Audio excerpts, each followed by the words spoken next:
ఒక శిల్పకారుడు అడవిలో నడుచుకుంటూ వెళ్తుంటాడు. ఆ సమయంలో అతనికి ఒక బండరాయి కనిపిస్తుంది. రాయి చూడ్డానికి బాగా ఉండడంతో వెంటనే తన చేతిలోని ఉలిని తీసుకుని రాయితో ఏదైనా చెక్కుదామని ప్రయత్నిస్తాడు. ఒక దెబ్బ వేసేసరికి ఆ రాయి స్పందిస్తుంది. నాకు చాలా నొప్పిగా ఉంది.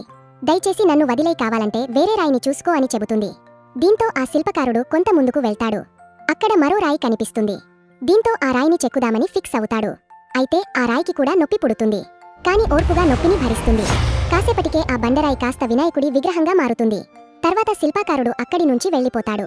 ఇదే సమయంలో అటుగా వెళ్తున్న ఓ సాధువు వినాయకుడి విగ్రహాన్ని చూసి రోజూ పూజ చేస్తాడు. దీంతో గ్రామస్తులంతా ఆ విగ్రహాన్ని పూజించడం మొదలు పెడతారు. ఇదే సమయంలో కొబ్బరికాయ కొట్టాలని అనుకుంటారు. కొబ్బరి కొట్టేందుకు బండ కోసం వెతుకుతారు.